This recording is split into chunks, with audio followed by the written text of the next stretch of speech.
ഒന്ന് ഈ ഓർത്തഡോക്സ് ഈ ആരാവല്ലി റിട്രീറ്റ് സെൻറ്റർ പരിശുദ്ധ വട്ടശ്ശേരി നാമത്തിലുള്ള ഈ ചാപ്പൽ, ഇവിടെ ഇരിക്കുന്ന പലർക്കും ഇതിനെപ്പറ്റി അറിയാം, പ്രിയപ്പെട്ട അച്ഛന്മാർക്കൊക്കെ അറിയാം.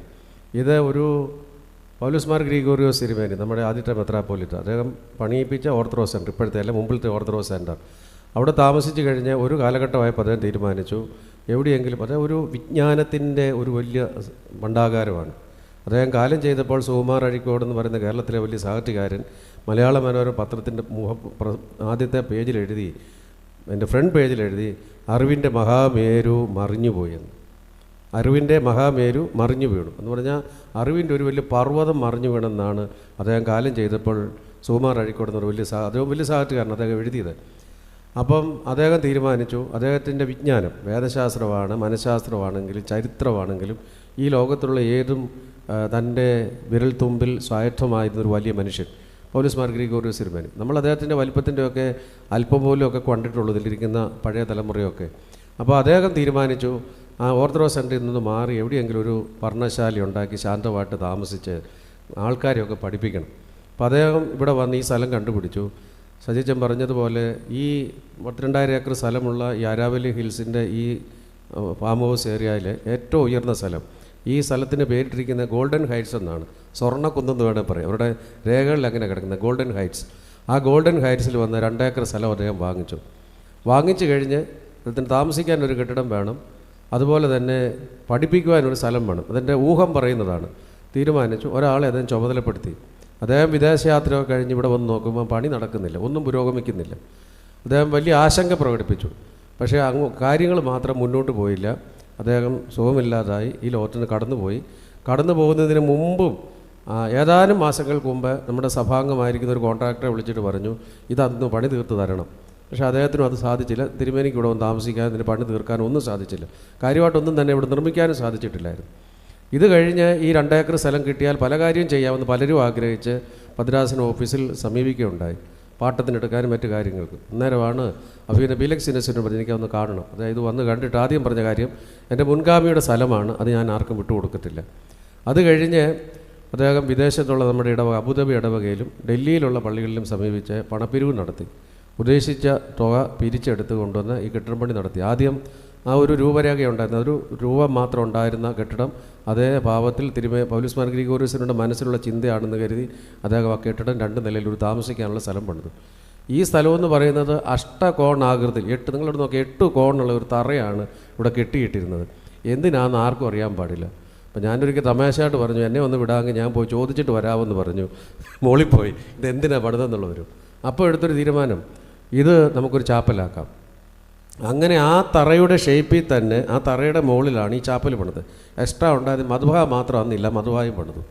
അപ്പോൾ അത് ഞങ്ങളെല്ലാം ഊഹിക്കുന്നത് ഗ്രിഗോറിയോസ് തിരുമേനി നടുക്കിരുന്നു കൊണ്ട് ആ തറ ഏതെങ്കിലും ഒരു ഷേപ്പിലാക്കിയിട്ട് ഈ വിദ്യാർത്ഥികളോട്, പഠിതാക്കളോട്, ഗുരുവിൻ്റെ അടുത്ത് വരുന്ന ശിഷ്യന്മാരോട് സംവാദിക്കാനുള്ള ഒരു സംവിധാനമായിരുന്നു എന്നാണ് ഊഹിക്കുന്നത്. അതുകൊണ്ടാണ് ഇതിൻ്റെ പ്രാർത്ഥനാലയമാക്കിയത്. ഈ മധുബായുടെ പണിത് കഴിഞ്ഞ് തിരുമേനി പറഞ്ഞു അത് അടച്ചിടണം, കുർബാന ഉള്ളപ്പോൾ മാത്രം തുറക്കണം, അല്ലാത്ത സമയത്ത് ഇതിൻ്റെ അകത്ത് മീറ്റിങ്ങുകളും സെമിനാറുകളും കോൺഫറൻസുകളും ഒക്കെ നടത്തണമെന്ന് പറഞ്ഞു. ഇത് കഴിഞ്ഞ് നാട്ടിൽ പോയി പരിശുദ്ധ എപ്പിസ്കോപ്പൽ സിനോദോസ് കൂടി പരിശുദ്ധ വട്ടശ്ശേരി തിരുമേനിയെ, ഗൗരീസ് മാർ ദേവന്യാസ് തിരുമേനിയെ സഭയുടെ 2ാമത്തെ പരിശുദ്ധനായിട്ട് ഔദ്യോഗികമായിട്ട് പ്രഖ്യാപിച്ചു. അദ്ദേഹം തിരിച്ചു വന്നു കഴിഞ്ഞ് ആദ്യം ചെയ്തത് സഭ പരിശുദ്ധനായിട്ട് പ്രഖ്യാപിച്ച ആ പിതാവിൻ്റെ പേര് 2 ദേവാലയങ്ങൾക്ക് ഡൽഹി ഭദ്രാസനത്തിൽ നാമകരണം നടത്തി.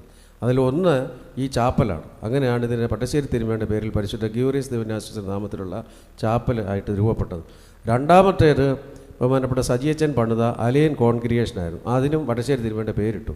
അങ്ങനെ സഭയിൽ ആദ്യമായിട്ട് അഭിനയ ബിലക്സിനോസ് തിരുമേനി 2 ദേവാലയങ്ങൾക്ക് പട്ടശ്ശേരി തിരുമേനി പരിശുദ്ധനായിട്ട് പ്രഖ്യാപിച്ച പരിശുദ്ധ പിതാവിൻ്റെ, പുണ്യപിതാവിൻ്റെ നാമകരണം ചെയ്യുകയുണ്ടായി. അതുകൊണ്ട് ഇന്ന് ഇവിടെ നിൽക്കുമ്പോൾ ഇതിൻ്റെ അകത്ത് നമ്മൾ സംബന്ധിക്കുമ്പോൾ ആ 2 പിതാക്കന്മാരെയും ഈ പരിശുദ്ധ പത്രോസ് തിരുമേനിയോടൊപ്പം ഓർത്തുകൊണ്ട് മാത്രമേ നമുക്ക് മുന്നോട്ട് പോകാൻ സാധിക്കുകയുള്ളൂ. ഇതാണ് 1ാമത്തെ കാര്യം. 2ാമത്തെ കാര്യം, ഇതിവിടെ പണിതു കാട്ടുപ്രദേശമാണ്. മനുഷ്യർ, നമ്മുടെ ഒരു ഓർത്തഡോക്സ് സഭാംഗങ്ങൾ ഒരുത്തരും തന്നെ ചുറ്റുവട്ടത്തില്ല. ക്രിസ്ത്യാനികളെന്ന് പറയുന്നവരാരും തന്നെ ഇവിടെ ഉണ്ടോ എന്ന് സംശയമുണ്ട്. പക്ഷേ ഇതിനെ വളരെ സജീവമായിട്ട് നിർത്തുവാൻ ഈ ഭദ്രാസനത്തിലെ വൈദികർക്കും അതിനുശേഷം വന്ന ദമത്രോസ് തിരുമേനിക്കും നമ്മുടെ യുവജന പ്രസ്ഥാനങ്ങൾക്കും നമ്മുടെ ഇടവാംഗങ്ങൾക്കും ഇത് ഞാൻ വലിയ അതിശയത്തോടെ ഓർക്കുകയാണ്. വളരെ ദൂരെ നിന്ന് തന്നെ ഡൽഹി പട്ടണത്തിൻ്റെ വിവിധ ഭാഗങ്ങളിൽ നിന്ന് ഇന്ന് വൈകുന്നേരം വരെ ജോലിയും ചെയ്ത് വീട്ടുകാരിയൊക്കെ നടത്തിയിട്ട് ഈ താഴ്വരയിൽ നിന്ന് നടന്ന് ഇവിടം വരെ വന്ന് വളരെ ഭയഭക്തിയോടുകൂടി, വളരെ ശാന്തതയോടുകൂടി പ്രാർത്ഥനകൾ ഹൃദയപൂർവ്വം ചൊല്ലിക്കൊണ്ട് നടന്നിവിടെ വന്ന് ഇതിൽ സംബന്ധിക്കുന്നവർ ഈ സഭയുടെ മക്കളാണ്. ഈ സഭയുടെ സത്യവിശ്വാസം കാത്തു സൂക്ഷിക്കുന്നവരാണ്. ഈ സഭയെ ഉജ്ജ്വലിപ്പിക്കുന്നവരാണ്. നിങ്ങളുടെ ഈ പ്രവർത്തനങ്ങൾ വളരെ മഹത്തരമായ ഒന്നാണ്.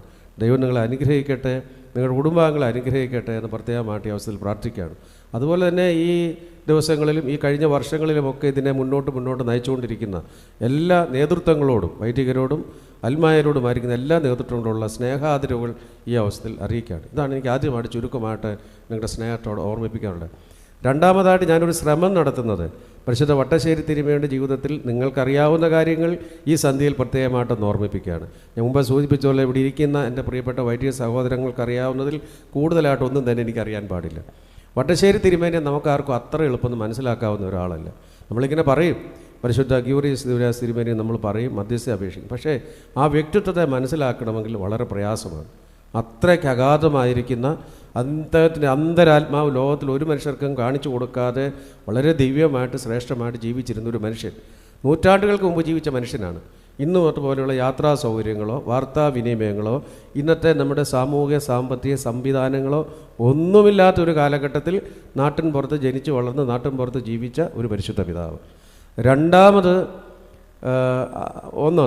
രണ്ടാമത് ഈ പരിശുദ്ധ പിതാവിനെ നമുക്ക് കാണിച്ചു തരാൻ വേണ്ടി പലരും ശ്രമിച്ചിട്ടുണ്ട്. പുസ്തകങ്ങളിൽ കൂടിയും പ്രസംഗങ്ങളിൽ കൂടിയൊക്കെ പലരും ശ്രമിച്ചിട്ടുണ്ട്. ഇസഡം പാറാട്ട്, ശൗമ്യൽ ചന്ദനപ്പള്ളി, ഭാഗ്യസ്മരണായിരിക്കുന്ന വി സി ശാമുവേലച്ചൻ ട്രൂത്ത് ട്രയം എന്ന് പറഞ്ഞൊരു പുസ്തകം ഇംഗ്ലീഷിൽ പ്രസിദ്ധീകരിച്ചിട്ടുണ്ട്. ആ പുസ്തകമാണ് ഈ വട്ടശ്ശേരി തിരുമേനി കുറച്ചെങ്കിലും പരിശുദ്ധ സഭയ്ക്കും ലോകത്തിനും മറ്റ് ക്രിസ്ത്യ സഭകൾക്കും മനസ്സിലാക്കി കൊടുക്കാൻ സാധിച്ചിരുന്ന പുസ്തകം. കിട്ടുവാണെങ്കിൽ വായിക്കേണ്ട മനോഹരമായിരിക്കുന്ന ഒരു പുസ്തകമാണ്. സത്യം വിജയിക്കും എന്ന് പറയുന്ന ഇംഗ്ലീഷിലുള്ള ഒരു പുസ്തകം.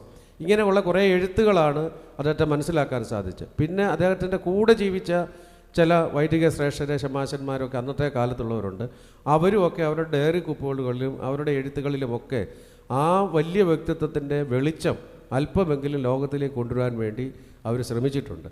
വട്ടശ്ശേരി തിരുമേനെ ഞാൻ പല പ്രസംഗങ്ങളിൽ കേട്ടതും പല ചിന്തകളിൽ വന്നതും വൈദിക സെമിനാരി പഠിക്കുന്ന സമയത്ത് ശ്രമിച്ചിട്ടുള്ളതുമായ ഓരോ കാര്യങ്ങളിൽ നിന്നൊക്കെ പുതുതായിട്ടൊന്നുമില്ല.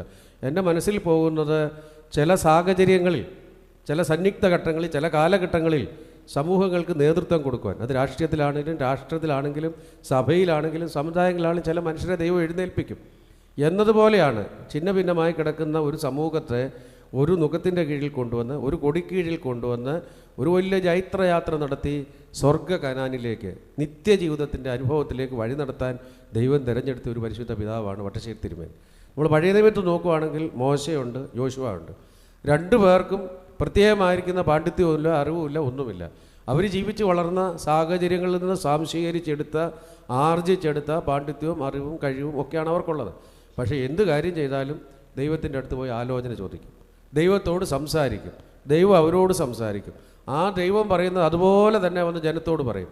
എന്നിട്ട് ആ ജനത്തെ വഴി നടത്തും. എങ്ങോട്ടാണ് കൊണ്ടുപോകുന്നത്? കനാൻ നാട്ടിലേക്ക്. കണ്ണ് കണ്ടിട്ടില്ല, ചെവി കേട്ടിട്ടില്ലാത്ത പാലും തേനും ഒഴുകുന്ന വിശുദ്ധ നാട്ടിലേക്ക് ഈ ജനത്തെ വഴി നടത്തും. ഈ പോകുന്ന ജനം പകല് ചൂട് സഹിക്കാൻ മേലാതെ പിറുപിറുക്കും, രാത്രി വഴി അറിയാൻ പാടില്ലാതെ പിറുപിറുക്കും. ഭക്ഷണം കിട്ടാതെ വന്ന് വിശന്നിട്ടുണ്ട്. മുമ്പിൽ ചെങ്കടൽ കണ്ടപ്പം ഭയപ്പെട്ട് പിറുപിറുത്തു. പുറകിൽ ഫറവോൻ്റെ സൈന്യം വരാൻ നോക്കുമ്പോഴത്തേന് കൊല്ലാൻ കൊണ്ടുവന്നെന്ന് പറഞ്ഞ് നേതാവിനെതിരായിട്ട് പിറുപിറുത്തിട്ടുണ്ട്.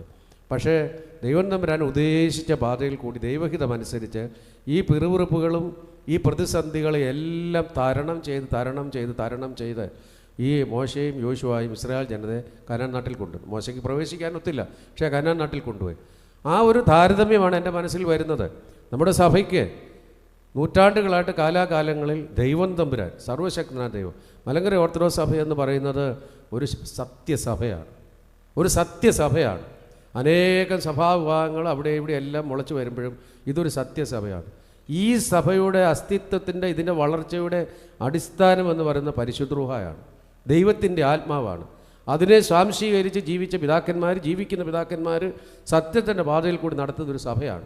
അത് കാലാകാലങ്ങളിൽ അങ്ങനെയുള്ളവരെ ദൈവം തമ്പുരാൻ ഈ പരിശുദ്ധ റൂഹ എഴുന്നേൽപ്പിക്കും. അങ്ങനെ എഴുന്നേൽപ്പിച്ച ഒരു പുണ്യപിതാവാണ് പരിശുദ്ധ വട്ടശ്ശേരി തിരുമേനി. കലഹങ്ങൾ, വ്യവഹാരങ്ങൾ, പീഡനങ്ങൾ, പ്രതിസന്ധികൾ, രോഗങ്ങൾ, തള്ളിപ്പറച്ചിലുകൾ, വേദനകൾ, നിഷേധാത്മകമായിരിക്കുന്ന ജീവിതാനുഭവങ്ങൾ പുറത്തുനിന്നും അകത്തുനിന്നും കൂടെ താമസിക്കുന്നവരിൽ നിന്നും അദ്ദേഹം അഭിമുഖീകരിച്ചിട്ടുണ്ട്. രണ്ട് വിഭാഗമായിട്ട് സഭ തിരിഞ്ഞു നിന്നുകൊണ്ട് ഒരേ മുറിയിൽ അപ്പുറയും ഇപ്പുറയും താമസിച്ചുകൊണ്ട് എന്തെല്ലാം തരത്തിലുള്ള പീഡനങ്ങളും പ്രയാസങ്ങളും വേദനകളും ഒക്കെയാണ്. പക്ഷെ നിരന്തരമായ പ്രാർത്ഥനയിൽ കൂടി ഈ ജനസമൂഹത്തെ മുഴുവൻ ഉത്തേജിപ്പിച്ചുകൊണ്ട് ആ വ്യക്തിത്വത്തിൻ്റെ പ്രാർത്ഥനാ ജീവിതം കൊണ്ടും വിശ്വാസധീരത കൊണ്ടും ആത്മധൈര്യം കൊണ്ടും എളിമ കൊണ്ടും ജനത്തെ മുഴുവൻ ഉത്തേജിപ്പിച്ചുകൊണ്ട് നേതൃസ്ഥാനത്ത് നിന്നുകൊണ്ട് ഈ സഭയെ വഴി നടത്തി. അദ്ദേഹം അന്ന് രൂപീകരിച്ച സഭയുടെ ഭരണഘടന 34 അത് പാസ്സാക്കിയെങ്കിലും ഇന്ന് നമുക്കറിയാം ഇന്ത്യയുടെ പരമോന്നത കോടതി വരെ പോയിട്ടും ഒരു ചെറിയ പുസ്തകമാണ്. ആ ഭരണഘടന അത്യുത്തമമാണ്, അതുല്യമാണ്, ആർക്കും അതിനെ ചോദ്യം ചെയ്യാൻ പോടില്ല. പല പ്രഗത്ഭരായ വക്കീലന്മാരും പറയുന്നത് നിയമം പഠിക്കുന്ന വിദ്യാർത്ഥികൾക്ക് പഠിക്കാൻ പറ്റിയ ഏറ്റവും വലിയ നിയമപുസ്തകമാണ് മലങ്കര ഓർത്തഡോക്സ് സഭയുടെ ഭരണഘടന. ഈ ഭരണഘടന, ഇന്ത്യയ്ക്ക് ഒരു ഭരണഘടന ഉണ്ടാകുന്നതിന് പതിറ്റാണ്ടുകൾക്ക് മുമ്പ് രൂപീകരിച്ച ഒരു ഭരണഘടന ആരാണ് ഉണ്ടാക്കിയത്? വട്ടശ്ശേരി തിരുമേനിയെ പോലെ 4ാം ക്ലാസ് സെക്കുലർ വിദ്യാഭ്യാസം വളരെ കുറവുള്ള മനുഷ്യർ, പക്ഷെങ്കിൽ അഗാധമായിരിക്കുന്ന ദൈവ സ്നേഹത്തിൽ നിന്നും ദൈവ പരിജ്ഞാനത്തിൽ നിന്നും ഉണ്ടായിരിക്കുന്ന ഒരു ബഹിർസ്ഫുരണമാണ് ഈ ഭരണഘടന എന്ന് പറയുന്നത്. എൻ്റെ അകത്ത് സഭയുടെ എപ്പിസ്കോപ്പസിയും സഭയുടെ ജനങ്ങൾക്കുള്ള മുഴുവൻ ജനാധിപത്യവും കൂടെ ഒരുമിച്ച് ചേർത്ത് ഉണ്ടാക്കിയിരിക്കുന്ന മനോഹരമായ ഭരണഘടന. അത് മാത്രം മതി ഈ മഹാപരിശുദ്ധനെ നമുക്ക് ഓർക്കുവാനും ധ്യാനിക്കുവാനും ചിന്തിക്കുവാനും അദ്ദേഹത്തിൻ്റെ മുമ്പിൽ നമ്മുടെ ശിരസ്സുകൾ നമസ്കരിക്കുവാനും നമുക്ക് സാധിക്കുന്നു. രണ്ടാമത്തേത് അതുപോലെ തന്നെയാണ്. ഈ ഒരു സമൂഹത്തിന് ഉയർച്ചയോടുകൂടി മുന്നോട്ട് പോകണമെന്നുണ്ടെങ്കിൽ സ്വയശീർഷകത്വമുള്ള ഒരു അധിപനുണ്ടാകണം, ഒരു കാതോലിക്കേറ്റുണ്ടാകണം. അത് അതിൻ്റെ സ്വപ്നമാണ്. അദ്ദേഹം അത് സാധിച്ചെടുത്തു. 1912 പരിശുദ്ധ ബസേലിയോസ് പൗലൂസ് പ്രഥമൻ ബാവായെ വാഴിച്ചുകൊണ്ട് മലങ്കരയിൽ കാതോലിക്കേറ്റ് സ്ഥാപിച്ചു. ഈ സഭയുടെ ശീർഷകത്വമാണ്, സ്വയംഭരണാവകാശമാണ്, ഈ സഭയുടെ കെട്ടുറപ്പിനും വളർച്ചയ്ക്കും മുന്നോട്ടുള്ള യാത്രയ്ക്കും ഏറ്റവും ശക്തി നൽകുന്നൊരു പ്രതീകമാണ് ഈ മാർത്തോമാ ശ്ലീഹായുടെ ശ്ലൈഹിക പിന്തുടർച്ചയുള്ള കാതോലിക്ക സിംഹാസനം. അദ്ദേഹത്തിന് വേണമെങ്കിൽ കാതോലിക്കാമാകാമായിരുന്നു, മാറി നിന്നു, ശിഷ്യന്മാരെ ആക്കി. എന്നിട്ടും അതേ ഈ സഭയുടെ മലങ്കര മെത്രാപ്പോലീത്തായിട്ട് തുടരുകയാണ് ചെയ്തത്. ഈ 2 സംഭാവനകൾ പ്രാർത്ഥനയിൽ നിന്നും ദൈവാശ്രയത്തിൽ നിന്നും നോയമ്പിൽ നിന്നും ഉപവാസത്തിൽ നിന്നും ഹൃദയത്തിൻ്റെ അന്തരാത്മാവിൽ ദൈവപരിജ്ഞാനത്തിൽ നിന്നും അദ്ദേഹം മലങ്കര സഭയ്ക്ക് കൊടുത്തതാണ് ഇന്നും സഭ നിലനിൽക്കുന്ന ഈ പുണ്യപിതാവിൻ്റെ ഈ ശ്രേഷ്ഠമായ സംഭാവനയ്ക്ക് മുമ്പിലാണ്. ഞാൻ ഈ വ്യക്തിത്വത്തെ മനസ്സിലാക്കാൻ പലപ്പോഴും ശ്രമിക്കുമ്പോൾ ഞാൻ പലപ്പോഴും കേട്ടിട്ടുള്ള, നിങ്ങളൊക്കെ കേട്ടിട്ടുള്ള 3-4 കൊച്ചു ഉദാഹരണങ്ങൾ അദ്ദേഹത്തിൻ്റെ ജീവിതവുമായിട്ട് ബന്ധപ്പെട്ട് ഇങ്ങനെ പറഞ്ഞു കേട്ടിട്ടുള്ള കാര്യങ്ങൾ, പുസ്തകങ്ങളൊന്നും എഴുതാത്തതാണ്, നാട്ടിൻ പുറങ്ങളിൽ അദ്ദേഹത്തിൻ്റെ ജീവിതവുമായിട്ട് ബന്ധപ്പെട്ട ആൾക്കാർ പറഞ്ഞു കേട്ടിട്ടുള്ള കാര്യങ്ങൾ ഞാൻ ചിന്തിക്കുമ്പോൾ അതൊക്കെ ആ വ്യക്തിത്വം നമുക്ക് കുറച്ചെങ്കിലുമൊക്കെ മനസ്സിലാക്കാൻ സാധിക്കും, നമുക്ക് സംശീകരിക്കാനും പ്രയോജനപ്പെടുന്ന ചില കാര്യങ്ങളാണ്. ഒന്നാമതായിട്ട് നിഷ്ഠയെപ്പറ്റിയുള്ളതാണ്. പഴയ സെമിനാരിൽ മലങ്കര മെത്രാപ്പോലീത്ത ചെറിയ മുറിയിൽ അദ്ദേഹം കഴിയുമ്പോൾ നോയമ്പിൻ്റെ സമയത്ത് ഉച്ചയ്ക്ക് 12 മണിക്ക് മണിയടിക്കും. നമസ്കാരത്തിന് എല്ലാവരും പള്ളിയിൽ പോകും. നമസ്കാരം കഴിഞ്ഞ് ഉപവാസം തുടരാത്തവർക്ക് ഭക്ഷണം കഴിക്കാം, കഞ്ഞി കുടിക്കാം, അല്ലാത്തവർക്ക് ഉപവസിക്കണം. ഒരു വൈദിക വിദ്യാർത്ഥി ഷമ്മാശൻ മണിയടിക്കാൻ നിയോഗിച്ച ആൾ ഏതാനും മിനിറ്റ് നേരത്തെ മണിയടിച്ചു. തിരുമേനി വിളിച്ചിട്ട് പറഞ്ഞ് കഴിക്കാൻ ധൃതിയുണ്ടെങ്കിൽ പോയി കഴിച്ചു. പക്ഷേ തിരുമേനി കൃത്യം 12 മണിക്ക് അവിടെ നിന്ന് ഇറങ്ങുകയുള്ളൂ നമസ്കരിക്കാൻ. അതാണ് നിഷ്ഠ. നമ്മളിന്ന് ഏറ്റവും കൂടുതൽ നിഷ്ഠയില്ലാതെ കൈകാര്യം ചെയ്യുന്ന ഒരു വിഷയമാണ് എന്ത്? പ്രാർത്ഥന, നോയമ്പ്, ഉപവാസം. ഇപ്പോൾ നോയമ്പിൻ്റെ കാലഘട്ടമാണ്, ഉപവാസത്തിൻ്റെ കാലവാസമാണ്. നോയമ്പിനെ പറ്റി, ഉപവാസത്തെപ്പറ്റിയും പ്രാർത്ഥനയെപ്പറ്റിയും ഡൽഹിയിലാണെങ്കിലും കേരളത്തിലാണെങ്കിലും നമുക്കെല്ലാം സ്വന്തമായിരിക്കുന്ന ചില തീരുമാനങ്ങളുണ്ട്, അല്ലേ? സഭ പറയുന്നത് പോലെ സഭയുടെ കൽപ്പന അനുസരിച്ച് നോയമ്പോ ഉപവാസമോ പ്രാർത്ഥനയോ നമ്മൾ എടുക്കത്തില്ല. നമുക്ക് നമ്മുടേതായിരിക്കുന്ന രീതിയിലുള്ള പ്രാർത്ഥന. 2 നേരം കുടുംബ പ്രാർത്ഥന ഇല്ല. എത്ര വീട്ടിലുണ്ട് എണ്ണിക്കോ? ഇല്ല. അതുപോലെ തന്നെ നോയമ്പിൽ ഉച്ച വരെയുള്ള ഉപവാസം 40 കുമ്പിടിയിൽ, അതിനെയൊക്കെ നമ്മൾ നമ്മുടെ ഫിലോസഫി ന്യായം ഒക്കെ വെച്ച് എങ്ങനെയെങ്കിലും നമുക്ക് ചെയ്യാൻ കഴിയില്ലാത്തതുകൊണ്ട് അതിനെയൊക്കെ നമ്മൾ തടസ്സപ്പെടുത്തും. വട്ടശ്ശേരി തിരുമേനിയെ പറ്റി ഘോരം നമ്മൾ പറയുകയും ചെയ്യും. അല്പമെങ്കിലും നീതി ഈ പരിശുദ്ധ പിതാക്കന്മാരോടും സഭയോടും സഭയുടെ സംവിധാനത്തോടും പുലർത്തുവാൻ നമ്മൾ ആഗ്രഹിക്കുന്നെങ്കിൽ ആദ്യത്തെ എൻ്റെ താഴ്മയോടുകൂടി അപേക്ഷ, പരിശുദ്ധ പിതാക്കന്മാർ പഠിപ്പിച്ചിട്ട് നിഷ്ഠയോടുകൂടിയ പ്രാർത്ഥന. 3 മിനിറ്റ് മുമ്പേ പണിയടിച്ചാലും നിഷ്ഠയ്ക്ക് ആ സമയത്തെ പ്രാർത്ഥിക്കുകയുള്ളൂ. അങ്ങനെ നിഷ്ഠയോടുകൂടിയുള്ള കഴിവനുസരിച്ച് നമ്മുടെ പ്രാർത്ഥനകൾ, ഉപവാസം, നോയമ്പ്, അത് ആരെയും തൃപ്തിപ്പെടുത്താൻ വേണ്ടിയല്ല, ദൈവത്തിന് എന്തെങ്കിലും നേടാൻ വേണ്ടിയല്ല. പലരുടെയും വിചാരം ഈ നോയമ്പ്, ഉപവാസവും പ്രാർത്ഥനയും എല്ലാം നമ്മൾ ഈ ചെയ്യുന്നത് ഒന്നുകിൽ ഈ അച്ഛന്മാർക്കോ അല്ലെ ആർക്കൊക്കെ എന്തൊക്കെയോ നേടാൻ സംതൃപ്തിപ്പെടുത്തണം. അല്ലല്ല, അത് ചെയ്യുന്നവർക്കേ അറിയാനൊക്കെയുള്ളൂ, നിരന്തരമായിട്ട് ചെയ്യുന്നവർക്ക് അറിയാനൊക്കെയുള്ളൂ. അതിൽ നിന്ന് കിട്ടുന്ന ഒരു ആത്മീയ അനുഭൂതി, ആ അനുഭൂതിയുടെ ഉത്തംഗ ശൃംഗങ്ങളിൽ ജീവിച്ചവരാണ് ഈ പുണ്യപിതാക്കന്മാർ. അതുകൊണ്ട് ഒന്നാമത് നിഷ്ഠയോടുകൂടി പ്രാർത്ഥനയുടെ അനുഭവം. രണ്ടാമത്തെ ഒരു അനുഭവം വട്ടശ്ശേരി തിരുമേനിയെ പറ്റി പരിശുദ്ധ വട്ടശ്ശേരി പറ്റി പറയുന്ന കഠിന ഹൃദയം. ഒരു വിട്ടുവീഴ്ചയും സഭാ വഴക്കിലോ കേസിലോ ഒന്നും കൊടുക്കാത്ത ഒരു മനുഷ്യൻ. ശരിയാണ്, സഭയുടെ പ്രവൃത്തിക്ക് വേണ്ടി അദ്ദേഹം ഒരു വിട്ടുവീഴ്ചയും ചെയ്യത്തില്ല. അദ്ദേഹത്തിൻ്റെ ബന്ധത്തിൽപ്പെട്ട ഒരു സഹോദരി, മകളുടെ കല്യാണം, ഒരു നിർവാഹമില്ലാത്ത കാലഘട്ടമാണെന്ന് അറിഞ്ഞു. എത്ര നൂറ്റാണ്ട് മുമ്പാണ്. ഈ പിതാവിൻ്റെ അടുത്ത് എന്നിട്ട് പറഞ്ഞു, മകളെ കെട്ടിക്കണം, 10 രൂപ തരണം. 10 രൂപ എന്ന് പറഞ്ഞാൽ ഒരു കോടി രൂപയിലും വില വരും. വളരെ ശുഭിതനായിട്ട് പറഞ്ഞു, ഇത് മലങ്കര സഭയുടെ കാശാണ്, ഇത് മലങ്കര സഭയുടെ തീയാണ്, കാര്യവിചാരകത്വം, ഉത്തമ ബോധ്യം. ഒരു പൈസ കൊടുത്തില്ല. എൻ്റെ പൈസയില്ലേ, തരാനൊക്കത്തില്ല. അതാണ് അദ്ദേഹത്തിൻ്റെ സ്വഭാവം, കാര്യവിചാരകത്വം. സഭയുടെ സ്വത്ത്, നമ്മെ ഏൽപ്പിക്കുന്ന സ്വത്ത്. ഒരു കാലത്തൊക്കെ ഞങ്ങൾക്ക് വിചാരിക്കുമായിരുന്നു ഈ പള്ളിയിലെ ട്രഷറി, സെക്രട്ടറി, സഭയുടെ കാശ്, അതുപോലെ തന്നെ സഭയുടെ പൊതുവുള്ള കാശൊക്കെ അങ്ങോട്ടും ഇങ്ങോട്ടൊക്കെ തട്ടുകയും വെട്ടുകയൊക്കെ ചെയ്യുമ്പോൾ അത് ദൈവശിക്ഷ കിട്ടുമെന്ന് വിചാരിക്കും. ഇപ്പം അങ്ങനത്തെ പേടിയൊന്നുമില്ല മനുഷ്യർക്ക്. എത്രയോ പള്ളികളിൽ നിന്നാണ് വെട്ടിപ്പിൻ്റെയും തട്ടിപ്പിൻ്റെയും കൈയിട്ട് വാരുന്നതിൻ്റെ ഒക്കെ കഥകൾ കേട്ടുകൊണ്ടിരിക്കുന്നത്. ആ സ്ഥാനത്താണ് വട്ടശ്ശേരി തിരുമേനിയെ പോലെയുള്ള ധ്രുവ നക്ഷത്രങ്ങൾ നമ്മുടെ മുമ്പിൽ നിൽക്കുന്നത്. സുതാര്യമായിരിക്കുന്ന, സത്യന്തമായിരിക്കുന്ന സഭയുടെ സ്വത്ത് കൈകാര്യം ചെയ്യാനുള്ള ഉത്തരവാദിത്ത ബോധം. മൂന്നാമത്തെ കാര്യം, ഈ കഠിനഹൃദയനും വിട്ടുവീഴ്ചയില്ലാത്ത മനുഷ്യനൊക്കെയാണെന്ന് പറഞ്ഞാലും അത് ഒരുവിധപ്പെട്ട ഈ ഉത്തമമായ വലിയ മനുഷ്യർക്കൊക്കെ ഉണ്ടാകുന്നൊരു സ്വഭാവമാണ്. അവരുടെ ആദർശങ്ങളനുസരിച്ചും തത്വശാസ്ത്രം അനുസരിച്ചും ജീവിതഗതി അനുസരിച്ചും അവരെ നയിപ്പിച്ചിരിക്കുന്ന ഉത്തരവാദിത്തങ്ങൾ മുന്നോട്ട് കൊണ്ടുപോകാൻ വേണ്ടി അവരടുത്ത് അണിഞ്ഞിരിക്കുന്ന ഒരു രൂപഭാവമാണ്. അദ്ദേഹം വളരെ സരള ഹൃദയനാണ്. ഒരു ഉദാഹരണം പറഞ്ഞ് ഞാൻ കേട്ടിട്ടുള്ളത്, പരുവല്ല ഈ പഴയ സെമിനാരി അദ്ദേഹം താമസിച്ച് അദ്ദേഹത്തിൻ്റെ ആസ്ഥാനം ഇരിക്കുന്നത് പമ്പ മീനച്ചിലാറിൻ്റെ അരികിലാണ്. ചുറ്റും മീനച്ചിലാറാണ് ഇങ്ങനെ ഒഴുകുന്നത്. മാറ്റിൽ നിന്ന് മീൻ പിടിച്ച് ഭക്ഷണം ഉണ്ടാക്കി ഒരു ദിവസം ഉച്ചയ്ക്ക് അതിന് കഴിക്കാൻ കൊടുത്തു. കഴിച്ചുകൊണ്ടിരുന്നപ്പോൾ മീൻ പിടിച്ചുകൊണ്ട് വന്ന ഒരാൾ പറഞ്ഞു, 2 മീനാണ് അവിടെ നിന്ന്, ഒന്നിനെ ഞങ്ങൾ പിടിച്ചുള്ളൂ, അത് കറി വെച്ചു. അതൊക്കെ പാത്രം മാറ്റി വെച്ചു, കഴിച്ചില്ല. പിന്നീട് അദ്ദേഹം പറഞ്ഞു, നിങ്ങൾ 2 എണ്ണത്തിനെ പിടിച്ചു, ഒരെണ്ണം അതിൻ്റെ ഇണയായിരിക്കും അവിടെ നിന്നത്. അതിനെന്തുമാത്രം വേദനയ്ക്കുണ്ടാകുമെന്ന് മനസ്സിൽ ചിന്തിച്ചു. ഇണ നഷ്ടപ്പെട്ട ആ ഇണയെപ്പറ്റി ചിന്തിച്ചിട്ട് ആ മീനിൻ്റെ കറി അദ്ദേഹം ഉപയോഗിച്ചില്ല. ഒരു സരള ഹൃദയത്തിൻ്റെ, ആർദ്രത ഭാവത്തിൻ്റെ ഒരു അനുഭവമാണ് അദ്ദേഹത്തിൻ്റെ ജീവിതം നമുക്ക് കാണുവാൻ സാധിക്കുന്നത്. അദ്ദേഹത്തെ വധിക്കുവാൻ അദ്ദേഹം താമസിച്ച സ്ഥലത്ത് പല രീതിയിലുള്ള ഉപജാപക പ്രവർത്തനങ്ങൾ, മർദ്ദനമുറകൾ ഒക്കെ ശ്രമിച്ചിട്ടുണ്ട്. അദ്ദേഹം താമസിച്ച 1ാമത്തെ നിലയിൽ, പഴയ സെമിനാറിയുടെ പഴയ ബിൽഡിങ്ങിൽ 1ാമത്തെ നിലയിൽ വധിക്കുവാനുള്ള ആൾ വലിഞ്ഞ് കയറി ചെന്ന് മുറിയിലേക്ക് എത്തി നോക്കും. ഇന്നത്തെ പോലെ സുരക്ഷിതമായിട്ടുള്ള സംവിധാനങ്ങളൊന്നുമില്ല. ജനലിൽ കൂടി എത്തി നോക്കുമ്പോൾ മുട്ടുമേ നിന്നുകൊണ്ട് പ്രാർത്ഥിക്കുന്ന പിതാവിനെയാണ് കാണുന്നത്. സൂര്യ തേജസ്, ബാസുരൻ. മലങ്കര സഭ ബാസുരൻ എന്നാണ് പറയുന്നത്. ബാസുരൻ എന്ന് പറഞ്ഞാൽ സൂര്യനാണ്. മലങ്കര സഭയുടെ സൂര്യനാണ്. ഒന്നേ നമുക്ക് നോക്കുവാൻ സാധിക്കുകയുള്ളൂ. സൂര്യനെ നമുക്ക് നഗ്നനേത്രം കൊണ്ട് നോക്കാൻ സാധിക്കത്തില്ല. അത്രയ്ക്ക് ഉജ്ജ്വലമാണ്, അത്രയ്ക്ക് പ്രകാശമാണ്. ആ സൂര്യൻ പ്രകാശം നൽകും, വെളിച്ചം നൽകും, വഴി കാണിച്ചു തരും നമുക്ക്. ആ ഉജ്ജ്വലമായിരിക്കുന്ന പ്രഭയുടെ മുമ്പിൽ വധിക്കാൻ ചെന്നവർ പിന്മാറി എന്നാണ് പറഞ്ഞു കേൾക്കുന്നത്. ചരിത്രത്തിൽ രേഖപ്പെടുത്തിയിട്ടുണ്ട്. അംഗരക്ഷകനുണ്ടായിരുന്നു, അദ്ദേഹത്തെ വധിച്ചു, ചതുരോപായത്തിൽ കൊന്നു. ഹൃദയം വേദനിക്കുന്ന ജീവിതാനുഭവങ്ങൾ. അപ്പോൾ ഞാൻ ചുരുക്കത്തിൽ പറഞ്ഞാൽ, പ്രാർത്ഥനയുടെയും ഉപവാസത്തിൻ്റെയും നിഷ്ഠയുടെയും കൈമുതൽ സുറിയാനി പിതാക്കന്മാരുടെ പഠിപ്പിക്കലുകൾ അന്ന് ലഭ്യമായിരുന്നു. വായിച്ചു പഠിക്കും. മലയാളത്തിൽ ഒന്നും തന്നെ ഇല്ല. വേദപുസ്തകം പോലും സുറിയാനിയിലാണ്, അത് വായിച്ചു പഠിക്കും. ആരാധന നിരന്തരമായിട്ട് നടത്തും, മനനം ചെയ്യും. വേദപുസ്തകം വായിച്ച് മനനം ചെയ്യും. അങ്ങനെ ചെയ്യുമ്പോൾ ദൈവത്തിൽ നിന്ന് കിട്ടുന്ന വെളിപാടുകൾ, അരുളപ്പാടുകൾ, ആ ഒരു വലിയ പരിജ്ഞാനമാണ് ഈ സഭയെ നയിക്കുവാൻ ആ പുണ്യപിതാവിനെ ശക്തമായി തീർത്തത്. നോയമ്പും ഉപവാസവും പ്രാർത്ഥനയും.